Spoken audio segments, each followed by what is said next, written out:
गत वीडियो में हमने नाटककार मोहन राकेश जी का परिचय प्राप्त किया। उनके द्वारा रचित आषाढ़ का एक दिन नाटक से लिया गया कालिदास का प्राणी प्रेम गद्य का थोड़ा अभ्यास भी हमने किया था। अब आगे। मल्लिका कहती है, सच माँ आज बहुत रुष्ट है, खफा है।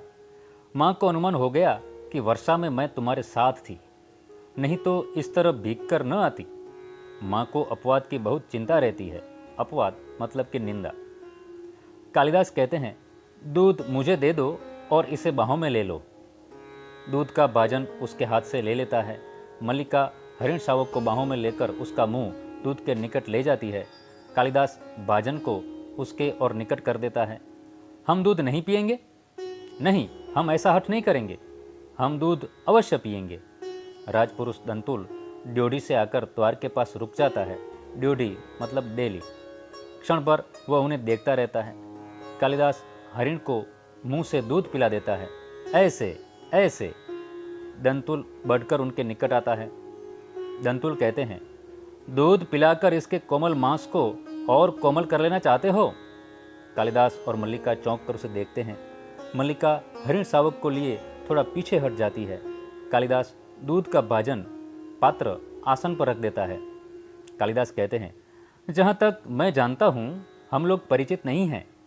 तुम्हारा एक अपरिचित घर में आने का साहस कैसे हुआ? दंतुल एक बार मल्लिका की ओर देखता है और फिर कालिदास की ओर। दंतुल कहते हैं, कैसी आकस्मिक बात है कि ऐसा ही प्रश्न मैं तुमसे पूछना चाहता था। हमारा कभी का परिचय नहीं, फिर भी मेरे बाण से आहत हरिण को उठा ले आने में तुम्हें संकोच नहीं हुआ? यह तो कहो कि द्वार तक रक्त बिंदुओं के चिन्ह बने हैं, अन्यथा इन बादलों से गिरे दिनों में मैं तुम्हारा अनुसरण कर पाता? कालिदास कहते हैं, देख रहा हूं कि तुम इस प्रदेश के निवासी नहीं हो। दंतुल व्यंग्यात्मक हंसी हंसता है। व्यंग्यात्मक मतलब कटाक्ष वाली। दंतुल कहते हैं, मैं तुम्हारी दृष्टि की प्रशंसा करता हूँ। मेरी वेशभूषा ही इस बात का परिचय देती है कि मैं यहाँ का निवासी नहीं हूँ। कालिदास कहते हैं, मैं तुम्हारी वेशभूषा को देखकर नहीं कह रहा। दंतुल कहते हैं, तो क्या मेरे ललाट की रेखाओं को देखकर, ललाट मस्तक, जान पड़ता है चोरी के अतिरिक्त सामुद्रिक का भी अभ्यास करते हो? सामुद्रिक मतलब ज्योतिष शास्त्र। मल्लिका चोट खाई से कुछ आगे आती है। मल्लिका कहती है, तुम्हें ऐसा लांछन लगाते लज्जा नहीं आती? लांछन मतलब आरोप, लज्जा मतलब शर्म। दंतुल कहते हैं, क्षमा चाहता हूँ देवी, परंतु यह हरिण शावक जिसे बाहों में लिए हैं मेरे बाण से आहत हुआ है, इसलिए यह मेरी संपत्ति है। मेरी संपत्ति मुझे लौटा तो देंगी? कालिदास कहते हैं, इस प्रदेश में हरिणों का आखेट नहीं होता राजपुरुष। आखेट मतलब शिकार। तुम बाहर से आए हो, इसलिए इतना ही पर्याप्त है कि हम इसके लिए तुम्हें अपराधी न माने। दंतुल कहते हैं, तो राजपुरुष के अपराध का निर्णय गांववासी करेंगे। ग्रामीण युवक, अपराध और न्याय का शब्दार्थ भी जानते हो? कालिदास कहते हैं, शब्द और अर्थ राजपुरुषों की संपत्ति है, जानकर आश्चर्य हुआ। दंतुल कहते हैं, समझदार व्यक्ति जान पड़ते हो, फिर भी नहीं जानते कि राजपुरुषों के अधिकार बहुत दूर तक आते हैं।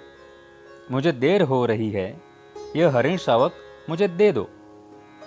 कालिदास कहते हैं, यह हरिण शावक इस पार्वत्य भूमि की संपत्ति है राजपुरुष। पार्वत्य भूमि मतलब पर्वत की भूमि, और इसी पार्वत्य भूमि के निवासी हम इसके सजातीय हैं, मतलब समान जाति वाले। तुम यह सोचकर भूल रहे हो कि हम इसे तुम्हारे हाथ में सौंप देंगे। मल्लिका इसे अंदर ले जाकर तल्प पर या किसी आस्तरण पर, अंबिका सहसा अंदर से आती है। तल्प मतलब शैया, अटारी। आस्तरण मतलब बिछोना। अंबिका मल्लिका की माताजी हैं। अंबिका कहती हैं, इस घर के तल्प और आस्तरण हरिण शावकों के लिए नहीं है। मल्लिका कहती है, तुम देख रही हो माँ? अंबिका कहती है, हाँ देख रही हूँ, इसलिए तो कह रही हूँ। तल्प और आस्तरण मनुष्यों के सोने के लिए हैं, पशुओं के लिए नहीं। कालिदास कहते हैं, इसे मुझे दे दो मल्लिका। दूध का भाजन पात्र नीचे रख देता है और बढ़कर हरिण शावक को अपनी बाहों में ले लेता है। इसके लिए मेरी बाहों का आस्तरण ही पर्याप्त होगा। आस्तरण मतलब बिछौना। मैं इसे घर ले जाऊंगा। द्वार की ओर चल देता है। दंतुल कहते हैं, और राजपुरुष दंतुल तुम्हें ले जाते देखता रहेगा? कालिदास कहते हैं, यह राजपुरुष की रुचि पर निर्भर करता है। बिना उसकी ओर देखे ड्योढ़ी में चला जाता है। द्वार, ड्योढ़ी मतलब द्वार। दंतुल कहते हैं, राजपुरुष की रुचि अरुचि क्या होती है, संभवतः इसका परिचय तुम्हें देना आवश्यक होगा। कालिदास बाहर चला जाता है। केवल उसका शब्द ही सुनाई देता है। कालिदास कहते हैं, संभवतः। दंतुल कहते हैं, संभवतः। तलवार की मूठ पर हाथ रखे उसके पीछे जाना चाहता है। मल्लिका शीघ्रता से द्वार के सामने खड़ी हो जाती है।